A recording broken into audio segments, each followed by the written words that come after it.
¿Qué fue para usted un momento de bien? Lo haré yo mismo. Al principio de la pandemia tuve un quiste que me crecía en la mano. Era tan doloroso que no podía bajar la mano por debajo del pecho o sería una agonía. Sin embargo, como soy extremadamente vulnerable, no pude ir al hospital, ya que el local estaba bloqueado y completamente desbordado por los casos de covirus. Solo me dieron antibióticos que no hicieron nada. Así que una noche finalmente tuve suficiente. Ya me habían extirpado 6 en el último año. Así que sabía de qué iba la cosa. Me desperté a las 2 de la madrugada con un dolor inenarrable. Dije que a la mierda, y me saqué la cosa yo mismo con unas pinzas esterilizadas, un cuchillo quirúrgico y un montón de toallas de cocina para limpiar la sangre. Lo hice mientras veía Wrestlemania porque era lo único que ponían a las 2 de la madrugada. Al día siguiente llamé a mi médico porque tenía un agujero perfectamente circular en la mano, pero no era lo suficientemente profundo como para dar puntos de sutura, sino que me aconsejó que me pusiera unas tiritas, y me envió unos antibióticos más específicos a casa. Mencionó que el corte parecía bastante bien hecho, y que el quiste se había eliminado por completo. Así que pensé que era bastante bueno. 3/10. Solo por poder decir que me operé a mí mismo y no me causé ninguna complicación adicional. 8 años. Estuve rogando a mis padres que me enseñaran a montar en bicicleta durante más de un año, tal vez incluso 2, me sentía como el último de mis amigos en aprender y era vergonzoso. Finalmente, me metí en la caja de herramientas de mi padre, que probablemente pesaba tanto como yo, y probé una docena de herramientas hasta que conseguí averiguar cómo quitarme las pequeñas ruedas de entrenamiento rosas. Pasé las siguientes 2 semanas sin parar enseñándome a mí mismo a montar en bicicleta sin ninguna ayuda. Me arruiné por completo en numerosas ocasiones. Nadie se dio cuenta ni le importó, excepto mis amigos, que se alegraron cuando por fin me subí a las 2 ruedas. Ahora tengo 30 años y extrañamente considero que este es un momento crucial de mi vida. Parece insignificante, pero sentir el poder de la autosuficiencia a los 8 años fue muy bueno y me dio mucha confianza. Tuve un proyecto de grupo en la universidad en el que mi grupo fracasó por completo. Se saltaban las reuniones, no cumplían los plazos, nunca entregaban nada. El día que nos reunimos para combinar todas nuestras partes en un solo informe, nadie apareció. Ni siquiera enviaron sus partes por correo electrónico. Resulta que todos planeaban escribir sus partes ese día, el día antes de la fecha de entrega. No tenían nada, y ahora ni siquiera iban a intentarlo. Así que, al diablo, lo hice todo yo. Quité todos sus nombres. Añadí nuestra cadena de correos electrónicos como apéndice. No fue hasta que lo presenté delante de la clase en solitario que se dieron cuenta de lo que había pasado. El primer día en casa después de mi segunda operación a corazón abierto, tenía 6 años. Estaba sentado en el suelo de la cocina jugando con mis Hot Wheels, y me di cuenta de que tenía que ir al baño. Después de haber estado en el hospital durante semanas, me enseñaron que tenía que tener mucho cuidado. Me habían dado una dosis de morfina y no podía sentir que mi esternón, que había sido aserrado por la mitad, seguía curándose. Llamé a mi madre para que viniera a recogerme y me ayudara a ir al baño, pero no respondió. Volví a llamar, nada. Bueno, es obvio que no me estoy orinando en los pantalones. Soy una chica mayor, maldita sea. Así que con mucho cuidado me puse en pie y caminé sin ayuda por primera vez desde mi operación. Mi madre se asustó y se disculpó mucho por no haberme oído llamar.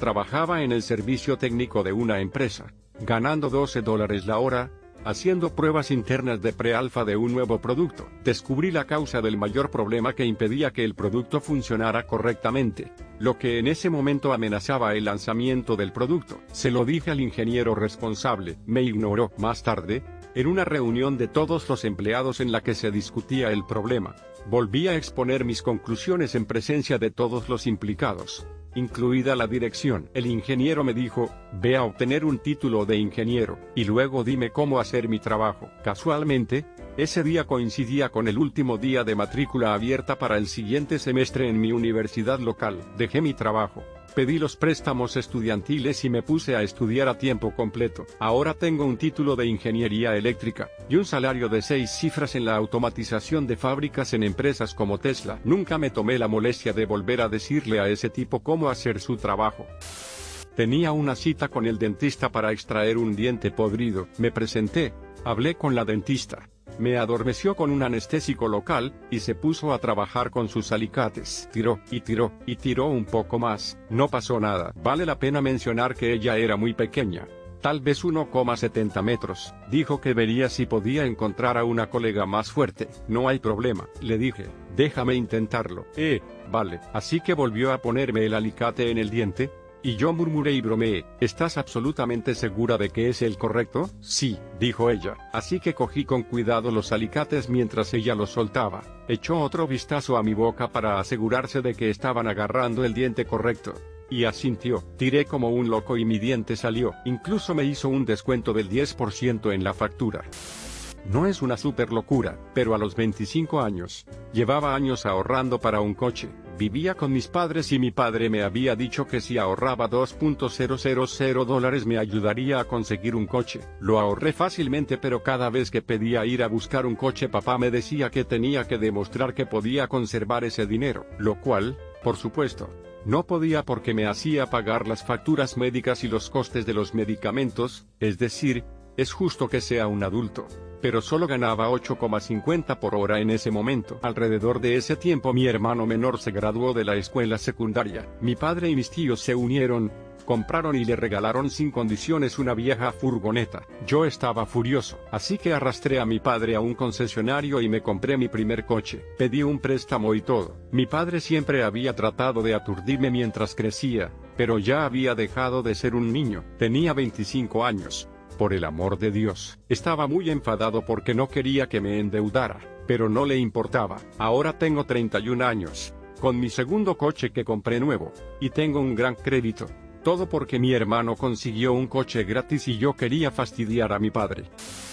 Va a ser pequeño y no sé si cabe, pero la profesora tenía chocolate caliente para los alumnos, y le decía a la gente que dejaba que todos tuvieran un poco. Lo malo es que en realidad solo dejaba que sus estudiantes favoritos tuvieran un poco, y decía activamente que no a unos pocos niños selectos que estaba claro que no le gustaban. Yo era uno de esos favoritos, pero elegía activamente no tener nada. Un día, un niño le preguntó si podía tomar algo y ella decidió gritarle, trae tú mismo. Así que, como la todo que soy, decidí que si ella no quiere compartir, lo haré yo, y al día siguiente traje algunas bolsas de chocolate caliente y las compartí con los niños que sabía que no le gustaban. Después de este evento, no se le dio coco caliente a nadie.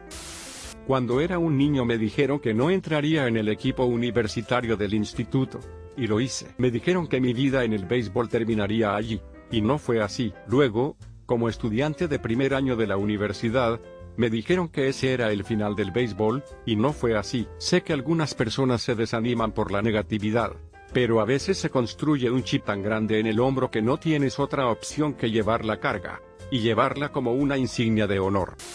Un amigo y yo fuimos a un concierto en el antiguo estadio Gillette. Fue un caos salir de allí. Nos movimos tal vez 50 en más de una hora. Así que me bajé del coche y eché un vistazo. Había una valla provisional y pensamos que si la embestíamos con el coche, se abriría otro conducto para llegar a la salida rápidamente. En ese momento yo conducía este viejo Ford de mierda, y realmente no me importaba lo que le pasara. Así que volví a subir al coche.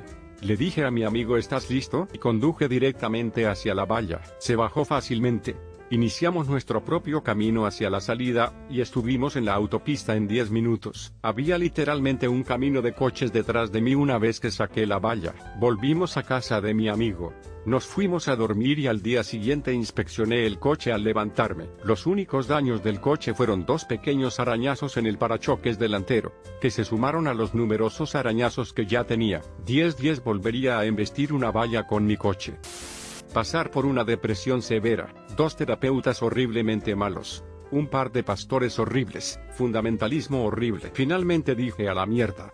Lo haré yo mismo, y conseguí un trabajo como conserje, y me aferré a él durante 2 años solo para poder probarme a mí mismo que podía seguir con algo. Mientras estaba allí, un periodista que me conoció me dijo que debía ir a la universidad después de leer una nota de humor que escribí sobre no aspirar. La aspiradora se rompió, así que lo hice, y se me dio bien. Y aunque he luchado contra la ansiedad y tomo un antidepresivo, nunca he vuelto a tener una depresión grave.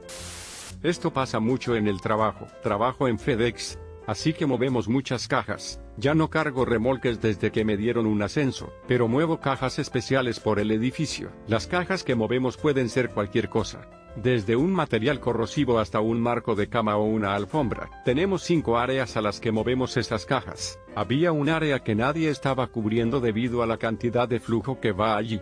Así que miré a todos a mi alrededor no cubriendo, decepcionado en ellos por no hacer su trabajo. Teníamos la gente, pero el tipo originalmente cubriéndose fue porque era demasiado duro ese día, y di un paso adelante y se hizo cargo de ella. Sigo siendo la única persona que lo cubre, ya que cada vez que lo dejo todos intentan dejarlo de nuevo. No sé dónde están tus paquetes. Yo también pierdo los míos allí. Mi médico dijo que si la depresión estaba relacionada con las hormonas no había nada que pudiera hacer al respecto. Mi respuesta fue: quiero apostar, y escribí y publiqué esta investigación. No soy un especialista médico, solo un científico. Este fue un momento crucial para mí. Ahora trato de hacer cosas que creo que deben ser investigadas. Lo último es la revisión de la literatura sobre el alcoholismo y la microflora intestinal. Hice un infovideo sobre ello. Creo que es una locura que los médicos no entiendan las implicaciones de la microflora en la adicción.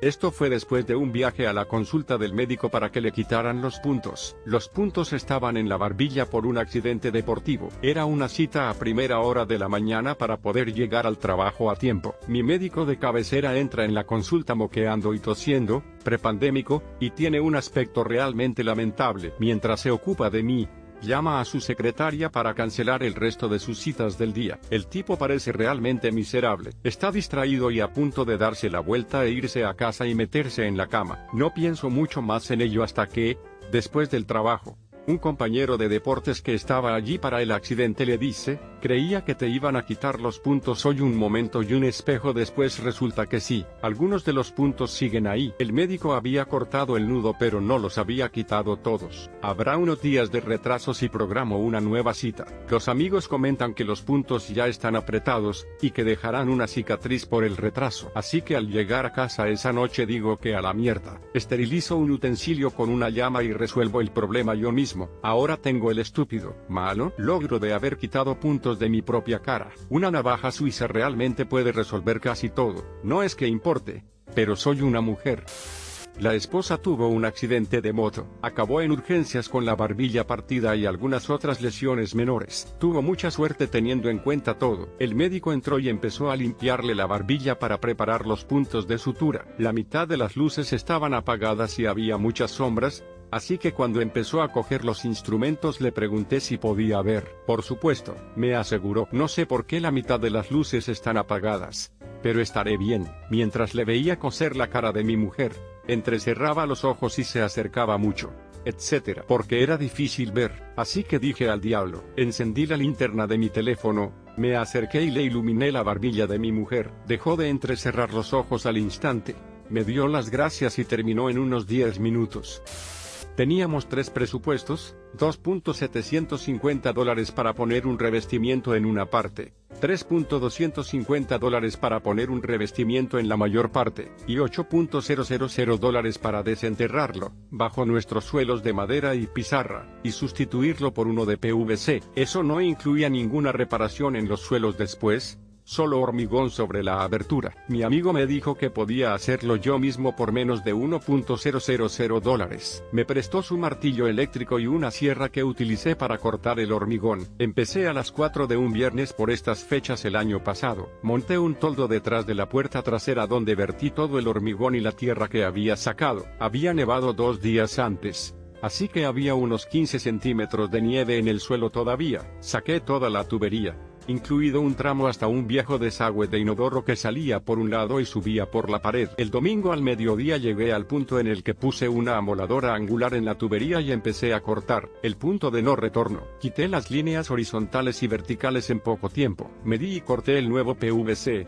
lo ajusté en seco y comprobé los niveles. Empecé a pegar alrededor de las 3 de la tarde. Tenía todo atado al atardecer. Al día siguiente fui a trabajar. Salí del trabajo y volví a rellenar la zanja. Terminé el miércoles, excepto el reajuste de la pizarra que tuve que esperar debido a un pedido pendiente. Me ahorré $8.000. Lo peor fue que había una piedra enorme colocada justo contra la tubería donde el equipo de drenaje dijo que estaba el deterioro. Resulta que esa piedra había deformado de alguna manera la tubería. No había daños, solo un óvalo en lugar de un círculo y, bueno, La mierda se atascaba justo ahí. Si hubiéramos puesto un revestimiento, el problema habría terminado peor que antes. En total, invertí $800 en suministros y materiales. Le di a mi amigo $100 por animarme y dejarme usar sus herramientas. Así que puse 5 días, más otro para poner el azulejo, para ahorrar mis $7.100, y terminó con una mejor solución de lo que habría tenido.